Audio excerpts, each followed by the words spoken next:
dear English learners, welcome back to your English Academy YouTube channel. Okay, dear students, in this video class there is a poem. ಇಲ್ಲೊಂದು poem ಇದೆ, ಏನಿದೆಪ್ಪ ಅಂದರೆ geography lesson. ಈ ಒಂದು poem ಯಾವುದಕ್ಕೆ related ಆಗಿದೆಪ್ಪ ಅಂದರೆ geography means ಈ ಭೂಗೋಳಶಾಸ್ತ್ರ ಅಂತ ಕರಿತೀವಲ್ಲ, ಈ ಒಂದು ನಮ್ಮ ಭೂವಿವಿಧ್ಯ ಭೂಮಿ ಹೇಗಿದೆ ಅನ್ನೋದನ್ನು the poet Julpikar Ghose expresses very well in his poetic lines. ಆ ಒಂದು poetic lines ಅನ್ನು ನಾವು ಒಂದು ಈ ವಿಡಿಯೋ ಕ್ಲಾಸಲ್ಲಿ ನೋಡೋಣ. Okay, some warm up activities here. Why do we have compound walls for our houses? For security purpose, we know that.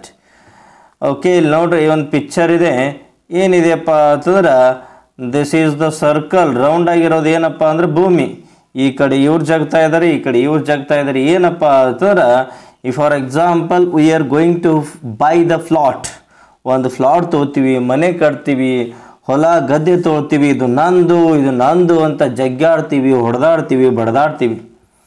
ಈ ಒಂದು ಮನುಷ್ಯನ ಯಾವ ರೀತಿ ಭಾವನೆ ಇದು ಯಾಕೆ ಹೀಗಿದೆ ಅಂತ ಹೇಳಿಕಿರಂದಿಲ್ಲಿ ಪೋಯೆಟ್ ಜುಲ್ಪಿಕರ್ ಘೋಸ್ ಅವರಿಗೆ ಅರ್ಥ ಆಗ್ತಾ ಇಲ್ಲ. ಅದಕ್ಕೋಸ್ಕರ ಈ ಪೋಯಮನ್ನು ಬರೆದಿದ್ದಾರೆ. ಒಂದು ಬ್ಯೂಟಿಫುಲ್ ಆಗಿರ್ತಕ್ಕಂಥ ಈ ಭೂಮಿ ಬಗ್ಗೆ ಅವರು ಎಕ್ಸ್ಪ್ರೆಷನ್ ಮಾಡ್ತಾ ಇದ್ದಾರೆ. ಫಾರ್ ಎಕ್ಸಾಂಪಲ್ ನಾವು ನೋಡ್ಬೋದ್ರಿ, ಇದು ನನ್ನ ಫ್ಲಾಟು, ಇದು ನನ್ನ ಹೊಲ, ಆ ಮಣ್ಣಿಗೋಸ್ಕರ ನಾವು ಒದ್ದಾಡ್ತಾ ಇದ್ದೀವಿ. ಆ ಮಣ್ಣೆ ಹೇಳುತ್ತಾ ನೀನು ನಂದು ಅಂತೀಯಲ್ಲ, ನಾಳೆ ನೀನೇ ಮಣ್ಣಲ್ಲೇ ಮಣ್ಣಾಗಿ ಹೋಗಬೇಕಾಗ್ತದಂತ ಹೇಳುತ್ತಾ ಆ ಒಂದು ಥೀಮನ್ನು ಇಟ್ಕೊಂಡು ಇಲ್ಲಿ ಜುಲ್ಪಿಕರ್ ಘೋಸ್ ಅವರು ಏನಪ್ಪ ಅಂತಂದ್ರೆ ಈ ಪೋಯಮನ್ನು ಬರೀದಾರ. ಈಚ್ ಲೈನನ್ನು ಕ್ಲಿಯರ್ ಆಗಿ ನೋಡ್ತಾನೆ ಹೋಗೋಣ. Okay, the first stanza. When the jet sprang into the sky it was clear for the city had developed the way it had seeing it scaled 6 inches to the mile. ನೋಡೋಣ first line ಈ ಒಂದು ಪೋಯಮಲ್ಲಿ. When the jet sprang into the sky. Jet ಅಂದರೆ ಏನ್ರಿ? Aeroplane. Aeroplane ಏನಾಯಿತು? Sprang means jump suddenly or rapidly upwards. Aeroplane ನಾವು journey start ಮಾಡೋದು ಸಡನ್ನಾಗಿ ಹೈ ಪ್ಲೇಸ್ಗೆ 1 kilometer 5 kilometer ಅತಿ ಎತ್ತರಕ್ಕೆ ಹೋಗುತ್ತೆ. ಅದೇ ರೀತಿಯಾಗಿರ್ತಕ್ಕಂಥ ಆ ಏರೋಪ್ಲೇನು ಈ ಒಂದು ಆಕಾಶದಲ್ಲಿ ಎತ್ತರಕ್ಕೆ ಹೋಯ್ತು. ಅವಾಗ ಏನಾಯ್ತು ನೋಡ್ರಿ ಇಲ್ಲಿ ನಮ್ಮ ಪೋಯೆಟ್ಗೆ, it was clear why the city had developed the way it had. ಅವಾಗ ಇಟ್ ವಾಸ್ ಕ್ಲಿಯರ್, ಅತ್ಯಂತ ಕ್ಲಿಯರ್ ಆಗಿ ಈ ಸಿಟಿ ಯಾವ ರೀತಿ ಡೆವಲಪ್ ಆಗಿದೆ, ಯಾವ ರೀತಿ ಹಾದಿಗಳಿದ್ದಾವೆ, ಯಾವ ರೀತಿ ಜನರು ಬದುಕ್ತಾ ಇದ್ದಾರೆ ಅನ್ನೋದನ್ನು it was clear picture to the our poet Zulfikar Ghose ಅವರಿಗೆ ಚೆನ್ನಾಗಿ ಕ್ಲಿಯರ್ ಆಗಿ ಗೊತ್ತಾಗ್ತಾ ಇದೆ. Seeing it scaled 6 inches to the mile. ನಾವು ಅತಿ ಎತ್ತರಕ್ಕೆ ಹೋದಿವಪ್ಪ ಅಂತಂದ್ರೆ 1 ಮೈಲ್ ಅಂದರೆ ಎಷ್ಟಪ್ಪ ಅಂದ್ರೆ 1.6 kilometer. Okay, 1 mile equal to 1.6 kilometer ಅಂದರೆ 1600 ಮೀಟರ್. ಓಕೆ, ಈ 1600 ಮೀಟರ್ ಯಾವ ರೀತಿ ಕಾಣುತ್ತಪ್ಪ ಅಂದರೆ ಇಟ್ಸ್ ಲೈಕ್ 6 inch. ಈ ನಾವು 1 inch 2 inch 3 inch ಅಂತ ಹೇಳಿ ಅಂತೀವಲ್ಲ, ಆ ರೀತಿ ಈ ಭೂಮಿ ನಾವು ಆಕಾಶದಲ್ಲಿ ಆ ಏರೋಪ್ಲೇನಲ್ಲಿ ಕೂತಾಗ ಎತ್ತರಕ್ಕೆ ಹೋದಾಗ 6 inch ಹಾಗೆ 6 ಇಂಚಿನ ಹಾಗೆ ಕಾಣುತ್ತೆ ಅಂತ ಕವಿ ಹೇಳ್ತಾ ಇದ್ದಾರೆ. Okay, next remaining poetic lines just we will see now. What are those? There seemed an inevitability about what on ground had looked haphazard, unplanned and without style when the jet sprang into the sky. ಈ ಒಂದು ಜಟ್ ಆಕಾಶಕ್ಕೆ ಹಾರೋಕ್ಕಿಂತ ಮುಂಚೆ ನಮಗೆ ಯಾವ ರೀತಿ ಕಾಣ್ತಾ ಇತ್ತು? There seemed an inevitability means unavoidable. ಯಾವ್ಯಾವ್ದು ರೀತಿ ಯಾರ್ಯಾರು ಎಲ್ಲಿ ಬೇಕಾದಲ್ಲಿ ಏನು ಬೇಕಾದ್ರೆ ಮನೆಯನ್ನು ಕಟ್ಕೊಂಡಿದ್ದಾರೆ, ಏನೋ ಯಾವುದೇ ಒಂದು ಸಿಸ್ಟಮೆಟಿಕ್ ಇಲ್ಲ ಅಂತ ಅನಿಸುತ್ತೆ. Then about what on ground had looked haphazard. ನಾವು ಭೂಮಿ ಮೇಲೆ ನಿಂತ್ಕೊಂಡು ನೋಡಿದಾಗ ಏನಪ್ಪ ಅಂದ್ರೆ haphazard ಮೀನ್ಸ್ ವಿದೌಟ್ ಪ್ಲ್ಯಾನ್. ಯಾವ ರೀತಿ ಕಾಣುತ್ತೆ? ಇವ್ರು ಏನಪ್ಪ ಯಾವುದು ಪ್ಲ್ಯಾನೇ ಇಲ್ಲ, ಹೆಂಗೆ ಬೇಕಾದ ಹಂಗೆ ಫ್ಯಾಕ್ಟ್ರಿ ಕಟ್ಕೊಂಡಾನ, ಇವ್ರು ಹೆಂಗೆ ಬೇಕಾದ ಹಂಗೆ ಮನೆ ಕಟ್ಕೊಂಡಾರ, ಯಾವುದೇ ಒಂದು ಪ್ಲ್ಯಾನ್ ಇರಲಾರ್ದಾಗೆ ನಾವು ಭೂಮಿ ಮೇಲೆ ನಿಂತ್ಕೊಂಡಾಗ ಈ ಸಿಟಿ ನಗರ ಹಾಗೆ ಕಾಣುತ್ತೆ ಅಂತ ಕವಿ ಹೇಳ್ತಾ ಇದ್ದಾರೆ ಇಲ್ಲಿ. ದೆನ್ ಇಟ್ ಈಸ್ ಅನ್ಪ್ಲ್ಯಾನ್ಡ್, ಯಾವುದೇ ಒಂದು ಪ್ಲ್ಯಾನ್ ಇಲ್ಲ. ಆ್ಯಂಡ್ ವಿದೌಟ್ ಸ್ಟೈಲ್, ಯಾವುದೇ ಒಂದು ಸ್ಟೈಲ್ ಕೂಡ, ಒಂದು ಬ್ಯೂಟಿನೂ ಕೂಡ ಇವ್ರು ಚೆನ್ನಾಗಿ ಕಟ್ಟಿಲ್ಲಲ್ಲ ಅಂತ ಪೋರ್ಟ್ ಅವ್ರು ಹೇಳ್ತಾ ಇದ್ದಾರೆ. When the jet sprang into the sky, ಯಾವಾಗ ನಮ್ಮ ವಿಮಾನ ಆಕಾಶಕ್ಕೆ ಹಾರ್ತು ಆವಾಗ ನನಗೆ ಈ ಭೂಮಿ ಮೇಲೆ ಇರ್ತಕ್ಕಂಥ ಸಿಟಿ ಬಹಳಷ್ಟು ಚೆನ್ನಾಗಿ ಕ್ಲಿಯರ್ ಆಗಿ ವಿಷನಲ್ಲಿ ನನಗೆ ಕಾಣ್ತಾ ಇದೆ ಅಂತ ಕವಿ ಹೇಳ್ತಾ ಇದ್ದಾರೆ. ದೆನ್ ನೆಕ್ಸ್ಟ್ ಮುಂದಿನ ಥರ್ಡ್ ಸ್ಟ್ಯಾನ್ಜಾ ನೋಡೋಣ್ರಿ. When the jet reached 10,000 feet, 10,000 ಅಡಿಗಳಷ್ಟು ಎತ್ತರಕ್ಕೆ ಹೋದಾಗ it was clear why the country had cities where rivers ran and why the valleys were populated. ಯಾವಾಗ 10,000 ಅಡಿ ಎತ್ತರಕ್ಕೆ ಆ ಒಂದು ವಿಮಾನ ಜಟ್ ಹೋದಾಗ, ಏರೋಪ್ಲೇನ್ ಹೋದಾಗ ಅವಾಗ ಕ್ಲಿಯರಾಗಿ ಕಾಣಿಸ್ಲಕತ್ರಿ. ಏನು ಕ್ಲಿಯರಾಗಿ ಕಾಣಿಸ್ಲಕತ್ತು? Why this country had cities, ಯಾಕೆ ದೇಶ ನಗರಗಳನ್ನು ಹೊಂದಿದೆ ಅಂಥೇಳಿ. Then where rivers ran and why the valleys were populated, ಎಲ್ಲಿ ನದಿಗಳು ಹರಿತಾ ಇದ್ದಾವಲ್ಲ, ಎಲ್ಲಿ ನೀರಿನ ಸೋರ್ಸ್ ಇದೆಯಲ್ಲ, ಅಲ್ಲಿ ಏನಪ್ಪ ಅಂದ್ರೆ ವ್ಯಾಲೇಸ್ ಅಂದ್ರೆ ಕಂದರಗಳು, ಕಣಿವೆಗಳು. ಯಾಕಂದ್ರೆ ಎಲ್ಲಿ ತಗ್ಗಿರ್ತದಲ್ಲ ಅಲ್ಲೇ ನದಿ ಹಾಯ್ತದ, ಅಲ್ಲೇ ನೀರು ಹರಿತದ. ಆ ಒಂದು ವ್ಯಾಲೇಸ್ಗಳು ಪಾಪ್ಯುಲೇಟೆಡ್ ಆಗಿದಾವ. ಪಾಪ್ಯುಲೇಟೆಡ್ ಅಂದ್ರೆ ಏನಪ್ಪ ಅಂದ್ರೆ there is a more people and they built their houses, their business, their whatever they want. ಎಲ್ಲಿ ನೀರಿದೆಯೋ ಅಲ್ಲಿ ನಗರಗಳು ಹುಟ್ಕೊಂಡಿದ್ದಾವೆ. ಯಾಕೆ ಹುಟ್ಕೊಂಡಿದ್ದಾವ? The water is the main source to live the human beings or any living things on this earth. ಅದಕ್ಕೋಸ್ಕರ ಈ ನದಿಗಳ ಎಲ್ಲೆಲ್ಲಿ ಹರಿದಿದ್ದಾವಲ್ಲ ಅಲ್ಲಲ್ಲಿ ನಗರಗಳ ಬಿಲ್ಟ್ ಆಗಿದಾವ. ಯಾಕಂದ್ರೆ ಅಷ್ಟೊಂದು ಅವಶ್ಯಕವಾಗಿರ್ತಕ್ಕಂಥದ್ದು ನಮಗೆ ನೀರು. ಅದಕ್ಕೋಸ್ಕರ ನಾವು ಸಿಂಧೂ ನದಿಯ ನಾಗರಿಕತೆಯನ್ನು ನೋಡ್ಬೋದು. ಅದು ಎಲ್ಲಿ ಬಿಲ್ಡ್ ಆಗಿದೆ? ಎಲ್ಲಿ? ಸಿಂಧೂ ನದಿಯ ಪಕ್ಕನೇ. ಈ ನಮ್ಮ ಕೃಷ್ಣಾ ರಿವರ್ ನೋಡ್ಬೋದು. ಎಲ್ಲೆಲ್ಲಿ ಹರಿದಲ್ಲ ಅಲ್ಲಲ್ಲಿ ನಗರಗಳು ಬೆಳವಣಿಗೆ ಆಗಿಬಿಟ್ಟಿದಾವೆ. ಅದಕ್ಕೆ ಮನುಷ್ಯನಿಗೆ ನೀರು ಬಹಳಷ್ಟು ಅವಶ್ಯಕ ಅನ್ನೋದು ಇಲ್ಲಿ ಕವಿಗೆ ಜುಲ್ಫಿಕರ್ ಘೋಷ್ಗೆ ಕ್ಲಿಯರ್ ಆಗಿ ಕಾಣಿಸುತ್ತೆ. Then next the logic of geography, ಒಂದು ಟೆಕ್ನಿಕ್, ಒಂದು ಸ್ಕಿಲ್, ಒಂದು ಲಾಜಿಕ್. ಈ ಒಂದು ಜಿಯೋಗ್ರಫಿಯ ಲಾಜಿಕ್ ಏನಪ್ಪ ಅಂತಂದ್ರೆ that land and water attracted man.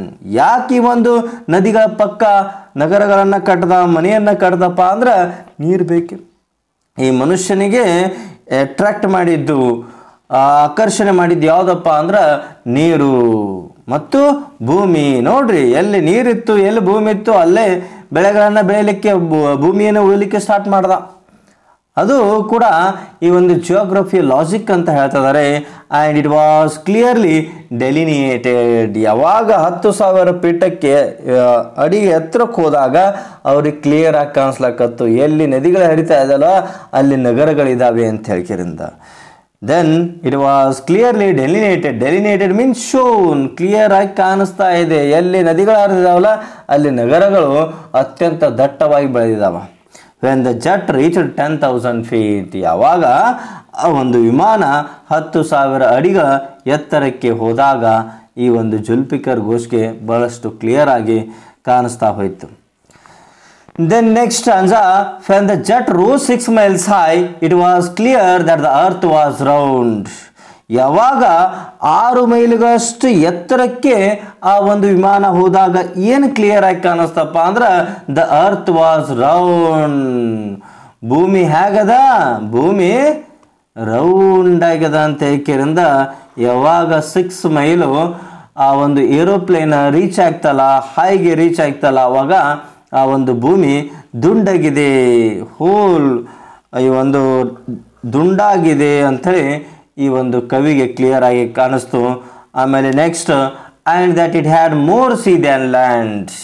ನೋಡ್ರಿ, ಭೂಮಿ ಮೇಲೆ ಏನಪ್ಪ ಅಂದ್ರೆ 70% ವಾಟರ್ ಅದ, 30% ಏನದಪ್ಪ ಅಂತಂದ್ರೆ ಓನ್ಲಿ ಲ್ಯಾಂಡ್ ಅದ. ಅವಾಗ and that it had more C than land. ಅವಾಗ ಕವಿ ಅವರಿಗೆ ಏನು ಕಾಣಿಸ್ತಪ್ಪ ಅಂತಂದ್ರೆ ನಿಜವಾಗಿಯೂ ಭೂಮಿಗಿಂತ ನೀರು ಜಾಸ್ತಿ ಈ ಭೂಮಿ ಮೇಲೆ ಇದೆ ಅಂಥೇಳಿ it was clear to the poet. ನಮಗೂ ಕೂಡ ಕ್ಲಿಯರ್ ಆಗಿದೆ, ನಮಗೂ ಕೂಡ ಗೊತ್ತಿದೆ, ನಿಮಗೆಲ್ಲ ಗೊತ್ತಿರೋ ಹಾಗೆ. Then next but it was difficult to understand. But ಇಲ್ಲಿ ಕವಿಗೆ ಒಂದು ಅರ್ಥ ಆಗ್ತಾ ಇಲ್ಲ ಬಹಳಷ್ಟು.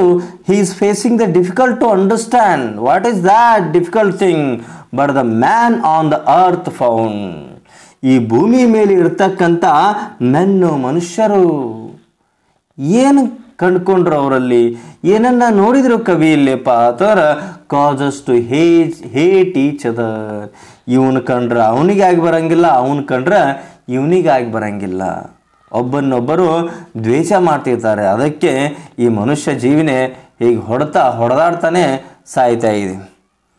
ನೆಮ್ಮದಿಯನ್ನು ಒಂದು ಸಾಯೋವರೆಗೂ ನೆಮ್ಮದಿಯನ್ನು ಕಾಣದೇ ಇರ್ತಕ್ಕಂಥ ವ್ಯಕ್ತಿನೇ ಯಾರಪ್ಪ ಅಂದರೆ ಈ ಮನುಷ್ಯ ಅಂತನ ಕರಿತೀವಿ ನಾವು. ಎಲ್ಲರೂ ಹೊಡೆದಾಡ್ತಾ ಇದ್ದಾರೆ, ಒಬ್ಬರು ಕಂಡ್ರೆ ಒಬ್ಬರಿಗೆ ದ್ವೇಷ ಇದೆ. And they are build walls across the cities and to kill.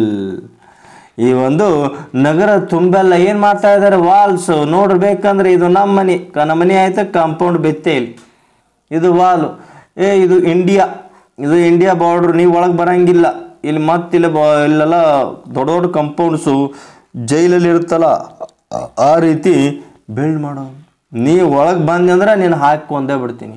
ಈ ರೀತಿ ಬಡದಾಡಿ ಈ ಮನುಷ್ಯ ಸಾಯ್ತಾ ಇದ್ದಾನೆ. ಇದು ನನಗೆ ಯಾಕೆ ಅನ್ನೋದೇ ಅರ್ಥ ಆಗಲಿಲ್ಲ ಅನ್ನೋದು ಎಲ್ಲ ಕ್ಲಿಯರಾಗಿ ಕಾಣಿಸ್ತು. ಭೂಮಿ ಹೇಗಿದೆ ಎಲ್ಲವೂ ಕ್ಲಿಯರಾಗಿ ಕಾಣಿಸ್ತು. ಬಟ್ ಈ ಮನುಷ್ಯ ಯಾಕೆ ದ್ವೇಷಿಸ್ತಾನೆ, ಯಾಕೆ ವಾಲ್ಸ್ಗಳನ್ನು, ಕಂಪೌಂಡ್ಸ್ಗಳನ್ನು, ಬೇಲಿಗಳನ್ನು ಹಾಕ್ತಾ ಇದ್ದಾನೆ, ಯಾಕೆ ಹೊಡೆದಾಡಿ ಸಾಯ್ತಾ ಇದ್ದಾನೆ ಅನ್ನೋದು ಕೂಡ ಇಲ್ಲಿ ಕವಿಗೆ ಕ್ಲಿಯರ್ ಆಗಲಿಲ್ಲ. From the height it was not clear why. ಎಲ್ಲನೂ ಕ್ಲಿಯರಾಗಿ ಕಾಣಿಸ್ತು. ನಾನು ಎಷ್ಟು ಎತ್ತರಕ್ಕೆ ಹೋಗ್ತಾ ಇದ್ದಾನಲ್ಲ ವಿಮಾನದಲ್ಲಿ ಎಲ್ಲನೂ ಕ್ಲಿಯರಾಗಿ ಕಾಣಿಸ್ತು. ಬಟ್ ಈ ಮನುಷ್ಯ ಯಾಕೆ ದ್ವೇಷಿಸ್ತಾನೆ, ಯಾಕೆ ಹೊಡೆದಾಡ್ತಾನೆ, ಯಾಕೆ ಕೊಲ್ತಾನೆ ಅನ್ನೋದು ಕೂಡ ನನಗೆ ಕ್ಲಿಯರ್ ಆಗಲಿಲ್ಲ ಅಂತ ಇಲ್ಲಿ ಕವಿ ಜುಲ್ಫಿಕರ್ ಘೋಷ್ ಅವ್ರು ಹೇಳ್ತಾ ಇದ್ದಾರೆ. ನಿಮಗಾದರೂ ಕ್ಲಿಯರ್ ಆಗಿದ್ದರೆ you can comment in the comment section ಅಂತ ಹೇಳ್ತಾ, ಯಾಕಂದರೆ ಮನುಷ್ಯನೇ ಆ ರೀತಿ ಇದ್ದಾನೆ, ಸಮಾಧಾನ ಸಿಗೋದಿಲ್ಲ. ಮನುಷ್ಯ ಸಮಾಧಿ ಆಗೋವರೆಗೂ ಸಮಾಧಾನನೇ ಇಲ್ಲ. ಓಕೆ ಐ ಹೋಪ್ ಈ ಒಂದು 9th ಸ್ಟ್ಯಾಂಡರ್ಡ್ 8th ಸ್ಟ್ಯಾಂಡರ್ಡಿಗೆ ಇರ್ತಕ್ಕಂಥ ಪೋಯಮ್ ಇದು ನಿಮಗೆ ಕ್ಲಿಯರಾಗಿ ಅರ್ಥ ಆಗಿದ್ದರೆ just you can comment in the sir it was clear for my explanation. ಏನಾದರೂ ಡೌಟ್ಸು, ಪ್ರಾಬ್ಲಮ್ಸು, ಕನ್ಫ್ಯೂಷನ್ಸ್ ಇದ್ದರೆ just you can comment in the comment section ಅಂತ ಹೇಳ್ತಾ, ಓಕೆ ಮತ್ತೊಂದು ವಿಡಿಯೋ ಕ್ಲಾಸಲ್ಲಿ ನಾನು ಮತ್ತೆ ಬರ್ತೀನಿ. Thanks for watching, see you again. ಹಾಗೆ ನಿಮ್ಗೆ ಯೂಸ್ಫುಲ್ ಅನಿಸಿದರೆ ನಿಮ್ಮ ಫ್ರೆಂಡ್ಸ್ ಗ್ರೂಪಲ್ಲಿ ಶೇರ್ ಮಾಡಿರಿ. ಈ ವಿಡಿಯೋನ ಇಷ್ಟ ಆಗಿದ್ದರೆ ಲೈಕ್ ಮಾಡಿರಿ. Then what are the your doubts is there you can comment in the comment section. Okay then final I need your subscription because your subscription is our motivation to bring the more classes. Okay, thank you, see you again.